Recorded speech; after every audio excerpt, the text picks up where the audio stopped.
अस्सलाम वालेकुम। आज आप लोगों को एक बहुत अच्छा किस्सा सुनाता हूँ जिससे शायद आप लोगों को बहुत इन्फॉर्मेशन भी मिल जाए, क्योंकि ये प्रॉब्लम अक्सर आपने देखी होगी। एक मालिक मकान और एक किराएदार के बीच में अक्सर जो फड्डे होते हैं, जिसमें से एक अभी रिसेंट ही मैं विक्टिम हूँ कि मैंने अपने एक रिलेटिव को एक बहुत अच्छा घर दिलवा के दिया रेंट के ऊपर। मालिक मकान किसी और का था, डील तय हो गई, वो आराम से खुशी खुशी रह रहा था। जैसे ही साल ख़त्म हुआ तो मालिक मकान ने टेनेंट को कॉल करके किराएदार को बोला कि आप 50,000 का रेंट जो था 70,000 रुपये जगह हो चुकी है मार्केट का रेट, तो इसलिए बराए मेहरबानी आप 70,000 रुपये इसका रेंट कर दो। तो पहले तो उस टेनेंट ने उनके साथ आर्ग्यूमेंट की और आर्ग्यूमेंट होने के बाद कोई सॉल्यूशन नहीं निकला, कॉल बंद कर दी। उन्होंने मुझे कॉल की कि यार ये कैसा मालिक मकान आपने दिलवा के दिया है, ये कोई तरीका है कि नॉर्मल 10% का एग्रीमेंट में मेंशन है और सामने वाला बंदा बोल रहा है 40% प्राइस इंक्रीज़ कर दो क्योंकि मार्केट इंक्रीज़ हो गई है, ये कौन सी बात हुई। और साथ साथ मुझे थ्रेट कर रहा है कि ये आपका लास्ट मंथ है, आप करते हो 70,000 तो ठीक, नहीं करते हो तो बंद कर दो।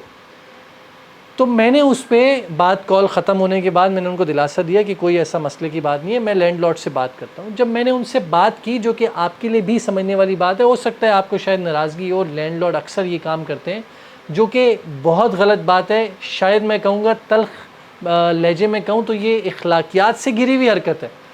वो इसलिए क्योंकि आपको लॉ के बारे में पता है, सिंध गवर्नमेंट का जो लॉ है उस लॉ के तहत पहली जो शिर्क आती है, जो मैंने उनको बताई कि जब भी आप एक रेंट डिसाइड कर लें मार्केट वैल्यू को देखते हुए, आप 3 साल तक तो आप रेंट इंक्रीज़ ही नहीं कर सकते। ये मैं नहीं कह रहा, ये सिंध गवर्नमेंट का लॉ कह रहा है, जो भी आपकी स्क्रीन के सामने नज़र आ रहा है।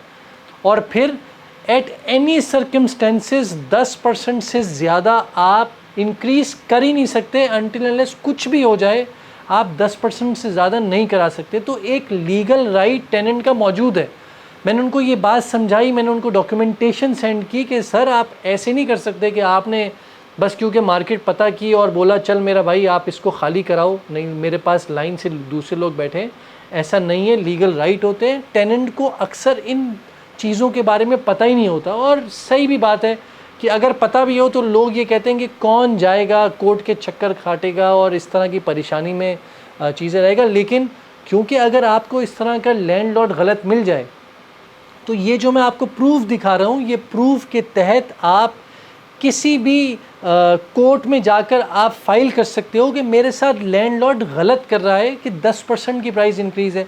ठीक है, लैंडलॉर्ड का कहना सही है कि भाई मेरी मार्केट वैल्यू भी बढ़ गई, तो मैं उसके हिसाब से मुझे रेंट कम मिल रहा है, मुझे मार्केट से लोग ज़्यादा दे रहे हैं। और मालिक मकान का कहना ये है कि क्योंकि उस वक्त आबादी नहीं थी इसलिए मैंने आपको सस्ता दे दिया था। आज की मार्केट देखो तो मैं आपको लिटरली बता रहा हूँ, मसला आज की मार्केट का है ही नहीं, मसला उस ग्रीड का है जो लैंडलॉर्ड अक्सर ये सोचते हैं कि मुझे ज़्यादा से ज़्यादा रेंट मिल जाए, मुझे ज़्यादा से ज़्यादा सामने वाले बंदे को मैं निचोड़ दूँ ना किसी तरीके से कि वो कुछ ना कमाए, चाहे शॉप पे बैठा कमा रहा होगा। ज़ाहिर है जब वो रेंट बढ़ाता है तो वो आगे महंगाई करता है। तो ये पूरी एक चेन है जो महंगाई से महंगाई करते रहते हैं और लैंडलॉर्ड जो कि डबल प्रॉफिट कमा रहे, जो उनका राइट है, ठीक है उस पर मसला नहीं है, वो उनकी प्रॉपर्टी की वैल्यू इंक्रीज़ हो रही है उस पर अलग बेनिफिट कर रहे हैं, और फिर जो रेंटल इनकम के ऊपर वो आ रही है उस पर भी कहते हैं कि नहीं भाई मुझे तो आज के दिन ज़्यादा से ज़्यादा चाहिए, मुझे कोई ये ना कहे कि साहब जी आपने तो बड़े सस्ते दे दिए रेंट पे।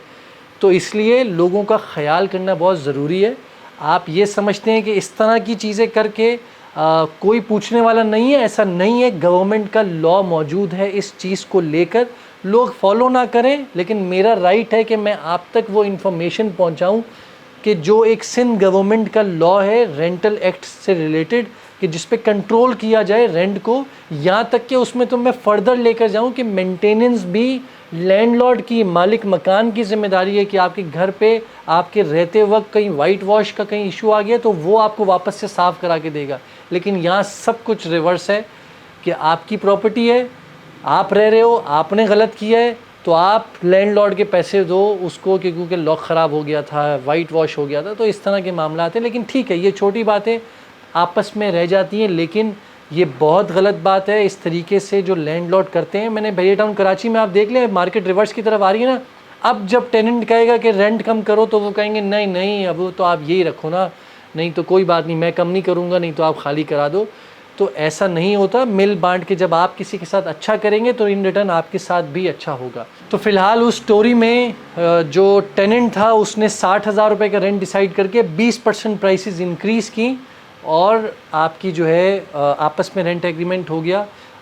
मैं जानता हूँ कि वो कैसे उस 60,000 को पे करेंगे इस महंगाई के दौर में, जहाँ वो बंदा बैंक में काम करता है, 5-6% सैलरी इंक्रीज़ होती है, लेकिन लैंडलॉर्ड कहता है मार्केट के हिसाब से 20% 40% इंक्रीज़ करो, क्योंकि फैमिली वाला बंदा इस मामले में खामोश हो जाता है कि मैं फैमिली को लेके कहाँ इधर उधर भटकूंगा, क्योंकि जो शिफ्टिंग कॉस्ट है वही इतनी ज़्यादा मौजूद है कि बंदा जाए तो जाए कहाँ। तो इसलिए इस महंगाई के दौर में लैंडलॉर्ड को चाहिए कि दूसरे का ख्याल रखें। आपके पास अल्लाह ने दिया, आपकी प्रॉपर्टी की वैल्यू इंक्रीज़ हो रही है, आप कम से कम रेंट को लेकर जो इल्लीगल वे में पैसों को बढ़ा रहे हैं वो आप गलत कर रहे हैं। तो मैं उम्मीद करता हूँ आप लोगों को ये रेंट वाला जो एक्ट है ये समझ में आया होगा, और अगर कोई इस तरह के मामलात में है तो वो ज़रूर कोर्ट से रुजू करें। और अपना बहुत बहुत ख्याल रखें। खुदा हाफ़िज़।